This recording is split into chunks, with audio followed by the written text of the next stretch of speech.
နစ်၏အတန်ကမိန်ဖြော့တော်လဲမုံချန်ခြင်းနာထဲ၌မုံတိုင်းတိုက်ခတ်သွားသလိုပင်ထိုအရာကအမှန်တကယ်ပဲတိုင်းပညာကျွမ်းကျင်မှုကိုတိုးမြင့်ပေးနိုင်၏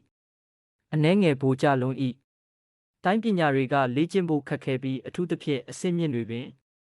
ပင်ကိုပါရမီနားလည်နိုင်စွမ်းအရင်းအမြစ်အခြားအရာများစွာလိုအပ်၏အများစုကအောင်မြင်မှုမရှိဘဲဆယ်စုနှစ်များစွာအချိန်ကုန်ခဲ့ကြ၏ဒီအပိုစုလက်ကရရှိတဲ့စွမ်းရည်တွေလောက်ကိုကောင်းတာပါလားမုံချန်ခြင်းစိတ်လှုပ်ရှားသွား၏ထို့ပြင်အပိုစုလက်တွေကရဖို့မလွယ်ပေနှစ်သက်မှုတိုးမြင့်လာမှသာပေါ်လာဖို့အခွင့်အရေးရှိ၏ကြည်ရတာယနေ့သူကံကအတော်ကောင်းနေပုံရ၏ကက်တကက်ကကျွမ်းကျင်မှုတစ်ဆင့်မြင့်ပေးနိုင်တယ်ငါရဲ့အရေးကိုခုဓာတ်တိုင်းကတစိမ့်တစ်ပိုင်းကျွမ်းကျင်ခြင်းအဆင့်ကိုရောက်နေပြီးနှက်ကက်သုံးလိုက်မယ်ဆိုရင်ပြီးပြည့်စုံခြင်းဆင့်ကိုရောက်သွားလိမ့်မယ်မုံချန်ခြင်းစိတ်ထဲမှာတွေးလိုက်သည်အရေးကိုခုဓာတ်တိုင်းကကြေးဝချက်ဝတ်တိုင်းနှင့်အဆင့်တူတိုင်းပညာတစ်ခုဖြစ်သည်အင်းကဓာတ်တိုင်းနီးစနစ်တစ်ခုဖြစ်ပြီးနီးစနစ်ပိုင်းကိုအဓိကထား၏ပြည့်စုံခြင်းအဆင့်ထိကျင့်ကြံပြီးလျင်ဓာတ်ကွက်တွေကအလွန်လင်းမြန်လာပြီးဓာတ်ရိပ်ကူအဖြစ်ခွဲထွက်နိုင်၏ဓာတ်ရိပ်တစ်ခုချင်းစီစွမ်းအားကမူလဓာတ်ချက်ထက်မနှိမ့်ပေတက်ဖြတ်ခြင်းစွမ်းအားကအလွန်ကြီးမား၏ကျန်တဲ့ကက်ကိုကြေးဝချက်ဝတ်တိုင်းကိုပြည့်စုံခြင်းအဆင့်ထိမြင့်တင်ဖို့သုံးလို့ရတယ်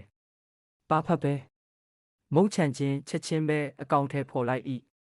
စနစ်ကိုရိတ်ဓာတ်တိုင်းကိုပြည့်စုံခြင်းအဆင့်ထိမြင့်တင်မယ်မုံချန်ခြင်းတိုက်ရိုက်ပဲပြောလိုက်သည်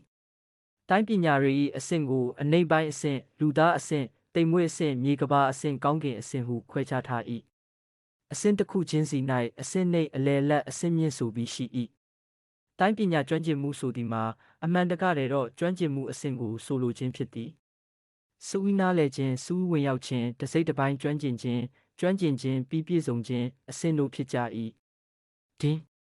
ကျွမ်းကျင်ကက်နှစ်ကက်အသုံးပြုပြီးပါပြီ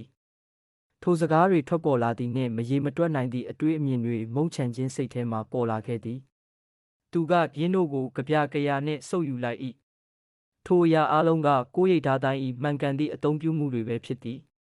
မကြာမီမုံချန်ခြင်း၏ကိုရိတ်ဓာတ်တိုင်းနားလည်မှုကအထွတ်ထိပ်ကိုရောက်သွား၏အရေးကိုခုမုံချန်ခြင်းမတ်တက်ရက်လိုက်ပြီးခန္ဓာကိုယ်ထဲရှိသွေးနှင့်ခြီစွမ်းရည်တွေလိမ့်တက်လာခဲ့သည်ထို့နောက်ဓာဆွဲထုတ်ကာရှေ့ကိုထိုးလိုက်၏ချက်ချင်းဆိုသလိုပဲနှင်းကဲ့သို့ဓာလင်းတန်းကအမှန်တကယ်ပဲဓာရိပ်ကိုကူအဖြစ်ခွဲထွက်သွား၏ထက်ရှာသည့်အော်ယာကအခန်းတစ်ခုလုံးကိုပြည့်နှက်သွားခဲ့သည်ထန်ထန်ထန်မာကျောသည့်နေရန်၌ရုတ်တရက်ဓာယာ30ခုပေါ်လာခဲ့သည်ဓာယာတွေမှတဆင့်အလင်းတန်းများပင်ထိုးဖောက်နေပြီးထုတ်ချင်းပေါက်သွားတာသိတာလာ၏အပြင်စီးတပိအဆောက်အဦတွေကအလွန်ခိုင်ခံသည့်ပစ္စည်းတွေဖြင့်တေးဆောက်ထားပြီးထိုးဖောက်ဖို့မလွယ်ပေထို့ကြောင့်ဤဓာ၏အစွမ်းထက်ပုံကိုတွေ့မြင်နိုင်၏မဆိုပါဘူးမုတ်ချန်ခြင်းမျက်နှာပေါ်၌အပြုံးတစ်ခုပေါ်လာခဲ့သည်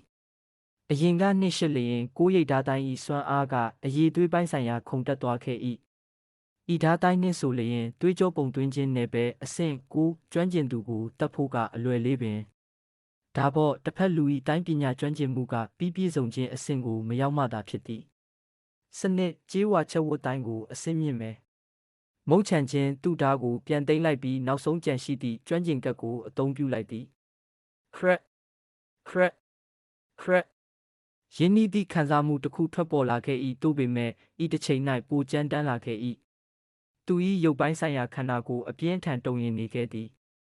ကြွက်သားတွေလည်းတံမဏိချောင်းတွေအတူတကွလိန်ထားတဲ့ကဲ့သို့မာကျောလာပြီးအလွန်ပြင်းထန်သည့်အော်ယာတစ်ခုထွက်ပေါ်လာခဲ့သည်တောင်တလုံးကဲ့သို့မမတ်နှင့်ဖြည့်ဆည်းလို့မရနိုင်တဲ့ကဲ့သို့ပင်ထန်မုံချန်ခြင်းသူ့ကြေးဝါရောင်လက်မောင်းကိုအသားအရပုတ်လိုက်သည့်အခါကြေးနှင့်တံမဏိကဲ့သို့အတန်ထွက်ပေါ်လာ၏ကြေးဝါချက်ဝတ်တိုင်းရဲ့ပြည့်စုံခြင်းအဆင့်ဆိုတဲ့အတိုင်းပါပဲလားကာကွယ်ရေးစွမ်းအားကပိုလို့တောင်ကြောက်စရာကောင်းလာပြီမုံချန်ခြင်းကျေနပ်နေခဲ့၏ထို့နောက်ကြေးဝါချက်ဝတ်တိုင်းကိုပြန်ရုပ်သိမ်းလိုက်သည့်အခါသူ့အရေးပြားကပုံမှန်ပြန်ဖြစ်သွား၏သူ၏ပိန်ပိန်မပါခန္ဓာကိုယ်အောက်၌ဤကဲ့သို့ကြောက်စရာကောင်းသည့်ခန္ဓာတန့်စင်ကျွမ်းကျင်မှုရှိနေမယ်လို့မည်သူမှထင်ထားမည်မဟုတ်ပေဟမ်မုံချန်ခြင်းမျက်ခုံးတွေရုတ်တရက်မြင့်တက်သွား၏သူ၏ကျင့်ကြံရေးနယ်ပယ်အတားအဆီးအတော်လေးပြေလျော့သွားတာအားခံစားမိလိုက်၏ထိုအရာကအဆင့်ချိုးဖြတ်တော်မီအရေးအယောင်ပင် တို့ပေမဲ့ထိုအရာကနားလည်ပေးလို့ရ၏သူကအစကတည်းကအထိတ်ထုတ်မှရှိနေပြီးယခုအဆင့်လေးအမြင့်ရိုးကိုရရှိထားသည်ဖြစ်၍အဆင့်ချိုးဖြတ်တာကတဘာဝကျ၏အံ့ဩပျော်ရင်စရာတွေကစက်တိုက်ပါပဲလားမုံချန်ချင်းစိတ်အခြေအနေကောင်းနေ၏သူကချက်ချင်းခြေချိတ်ထိုင်ကအဆင့်တက်ရန်စတင်လိုက်၏နောက်တစ်နေ့၌ထိုင်ရွမ်းကိုင်းခေါင်းလောင်းကတလောကလုံးကိုပဲတင်ထက်သွားပြီးမြေပြင်တစ်လျှောက်ပြန့်နှံ့သွား၏အာယုံဦးရွှေရောင်အလင်းရောင်အောက်၌မုံချန်ချင်းတကားကိုတွန်းဖွင့်ကရှောက်ထွက်လာခဲ့သည်ဤအချိန်၌သူ့အော်ရာကပြေဝတ်သမားနေပြီးသွေးကြောပုံသွင်းခြင်းနဲ့ပဲအဆင့်9ကိုချိုးဖျက်ပြီးတာတိတာလာ၏သူကအဓိကသွေးကြောတွေ၏ရိုးဝက်ချက်အလုံးကိုဖွင့်ပြီးသွားပြီပဲဖြစ်သည်လူသားတွေ၏ကျင့်ကြံရေးဖြစ်စု၌များစွာသောလူသားခန္ဓာကိုယ်ရိုးဝက်ချက်များစွာကိုကျင့်ကြံရေးတစ်လျှောက်၌ဖွင့်လျက်၏အဓိကသွေးကြောတွေကပထမဆုံးရိုးဝက်ချက်ဖြစ်၏အဓိကသွေးကြောတွေ၌ကျယ်ပြန့်သည့်ခြီစွမ်းအင်နှင့်သွေးစွမ်းအင်တွေပါဝင်၏တစ်ခုချင်းစီကိုဖွင့်လှစ်ပေးခြင်းဖြင့်လူတစ်ယောက်၏ခွန်အားအရှိန်ခုခံမှုအစရှိသည့်အမျိုးမျိုးသောကဏ္ဍတွေကိုအကြီးအကျယ်တိုးမြင့်ပေး၏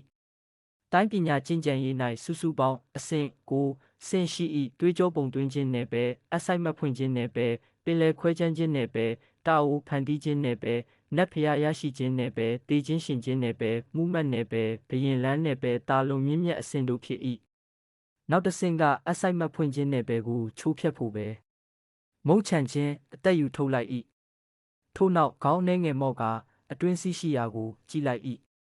အတွင်းစီးတပိတ်တယောက်ဖြစ်လာဖို့လူတစ်ယောက်ကသွေးကြောဖွင့်ခြင်းနဲ့ပဲရောက်ရမည်အပြင်ရုပ်သေးတောင်ကြားကိုလည်းကြော်ဖြတ်ရမည်ဖြစ်သည်ထိုအရာကမလွယ်သည့်တာဝန်ဖြစ်ပေမဲ့မုံချန်ခြင်းသွားကိုသွားရမည်ဖြစ်သည်အတွင်းစီးတပိတွေရသည့်အကျိုးအမြတ်များစွာနှင့်ထောက်ပံ့ရေးပစ္စည်းတွေကိုမပြောလိုသေးပေသူကစနစ်၏လှုပ်ဆောင်ချက်တွေကိုအပြည့်အဝအသုံးချလိုလျင်အတွင်းကိုင်းကိုသွားရမည်ပေထိုနေရာကဂိုင်း၏ပါရမီရှင်တွေစုဝေးနေသည့်နေရာပဲဖြစ်သည်ဒုံဒုံဒုံအတွေးထဲနှင့်မျောနေစုံမှာပဲတကားခောက်တန်တစ်ခုထွက်ပေါ်လာပြီးမုံချန်ချင်းအတွေးတွေကိုနှောက်ယှက်လိုက်၏မုံချန်ချင်းအနှဲငယ်မျက်မှောင်ကျုပ်ပြီးတကားသွားဖွင့်လိုက်သည်အပြင်ဘက်၌အနှဲငယ်တတိတခြားအမူအရာရှိသည့်တပည့်တစ်ယောက်မတ်တရက်နေခဲ့၏စီနီယာကိုမုံငါကတာဝန်ခမ်းမရဲ့တပည့်တစ်ယောက်ပါမင်းတာဝန်ကိုမကြခင်အပြီးမသက်ရင်တတ်မှတ်ရက်3လကိုကြော်သွားလိမ့်မယ်